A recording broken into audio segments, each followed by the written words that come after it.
Kay init maging panahon mga amigo, ato ra nang lutuan og sinigang. Pero bago na to sugdan, rada diha amigo. Grabe perte na mainita sa panahon mga amigo. Pero wa ipik gyapon na sa tuwa mga amigo. Maghigop gyapon tag init nga sabaw mga pi mangani tag udtong dako. Gidagan na ako ning pitsay mga amigo kay para panlaban sa high blood ba. Maulaw naman ning high blood mo atake sa tong lawas mga amigo kay nagoy gulay. Ug kinahanglan mga amigo magsinigang ganita dapat dili ra puro unod. Sa gulan po nato nagbukog mga amigo kay muhatag man additional nga lasa.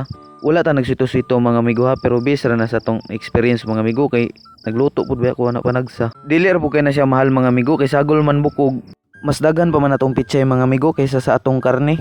Pero okay ra gyapon ang mga amigo, ang importante diha nga nana po koy ma-share sa inyo nga pagluto-luto. Basin daig na mo tanaw sa tong video mga amigo nga di ka ba lumuluto. Idiigo na niya tanaw na tong pagluto kay para mosundog siya. Ug nagpasalamat po ko sa akong mga solid nga supporter diha mga amigo. Walay biyay ha. Nag-anam-anam na bitag kadaghan mga amigo, pero dili ta magdalian ng managhan tagdali mga amigo. Trust the process gid ta pa ani pirmi. Patience ba, patience is the key. Ayaw ba mo kapula na sigtan asong video mga amigo ha, basin panggisahon ta mo kadugayan. Nagisa ra tag lamas diha mga amigo kay pangpadungag na siya glasaw nya, pangpahumot pud sa tong karne. Paguman ako gisa ng lamas mga amigo, gisunod na dayon ako ning karne. Ato sa ning gisahon kadali. Kabalo ba mo mga amigo nganong gisahon pa ning karne? Ako mga amigo wala gyud ko kabalo kay nag-research ako sa YouTube kung saan pagluto. Nagkuha ra ko idea sa YouTube mga amigo kung saan pagluto.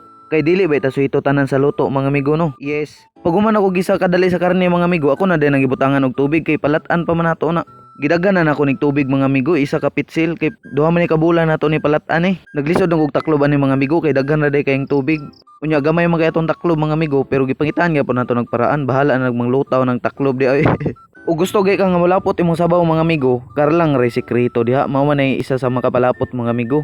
Samot nagdagang kay karlang mga amigo lami kay sigop-sigop oy kay lapot kayo. Isa gid ka oras akong nilat-anay ani mga amigo para sure gyud nga humok ang karne. Pag human akong pabukal ani mga amigo, ako na ning gitimplahan. Sinigang man ni atong giluto mga amigo, ato pud ning sagulan og sinigang nga powder. Tapos ang butang bukog nor cubes diri mga amigo nya asin pud gamay. O kayon din nato nakadali mga amigo para atong ipangbutang diha nga pangpalasa ma-mix gyud. Kay hapit naman ni mahubas atong sabaw mga amigo, ato na dahil ning ilunod atong pitsay. Dali ra kay ni maluto ang pitsay mga amigo. Mga 5 to 10 minutes mga amigo, wa na luto na na eh. Mao pagay pagbutang mga amigo, wa na luto na dayon eh. Nagtan-aw pa lang kay kuan ni daan mga amigo, wa na action nagtulo akong laway.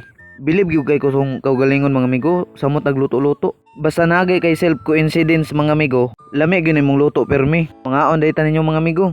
Sabay na din kunyog kaon mga amigo, paghukad na mo diha para dili mo musigtan-aw ba. Magluto ra kog daghan sunod mga amigo para makatilaw pud mo sa kong luto. Pero sa pagkakaron mga amigo, tanaw-tanaw lang sa mo ha, kay wala pay budget inyong amigo magluto og daghan. Unsa kay lami lutoon mga amigo no sa ting-init nga panahon ba? Lain maganing sabaw mga amigo, init pa yung panahon nya, init pa ang sabaw, samot nagkaigang. Grabe inita naman sa panahon ron mga amigo, pati akong bulsa ba, nauga, wa nay kwarta sulod. Maglaktaw na po siguro tag karne sa tong mga videos ani mga amigo. Matay nagsige na naman eh. Maka high blood man ning wala tay kwarta mga amigo no. Bahala nagwala tay kwarta mga amigo, basta busog lang ta permi, okay na kay ko ana. Basta nagi ko'y kwarta mga amigo, magpalit gyud ayung kog sudan. Kaon ramang gud ang hilig sa inyong migo. Pero chicks gay na mga amigo, mupasi na inyong migo diha kay way hilig inyong migo. Tundog mo sa inyong migo ba nga good boy kayo. Advice na ako sa kong mga migo diha nga mga bugoy kayo. Ug manguyab gani mo bae mga migo nya inyo rang binuangan ay na rin inyo ipadayon ha. Luoy kayong mga bae mga amigo. Wala na sila gipanganak mga amigo para binuangan ra. Paminaw mo sa kong advice mga amigo ha. Paniid mo sa inyong migo ba nga luto-luto ra hilig. Mas nindot man gud ang daghan kag makatunan og luto mga amigo. Kay ug na kay ganahan kaunon mga amigo, dali na lang kay sa mo ang pagluto. Kay kabalo naman ka maluto daan. Unyag kun tayo mga amigo makaasawa kag dili kabalo maluto kay katong dalaga pa siya gi-spoil siya sa iyang ginikanan. Wala siya gitudloan og unsahon pagluto. Idi ikaw na lang muluto mga amigo kay kabalo naman ka maluto daan. Pero dili ta mamili ng bae nga way nahibaw-an sa kinabuhi mga amigo eh. Bahala na sila diha. Siyempre mamili po tatong bae nga nahibaw-an mga amigo, dili tong puro ra pugwapa. Unya, dire na lang ko to mga amigo. Mi, a,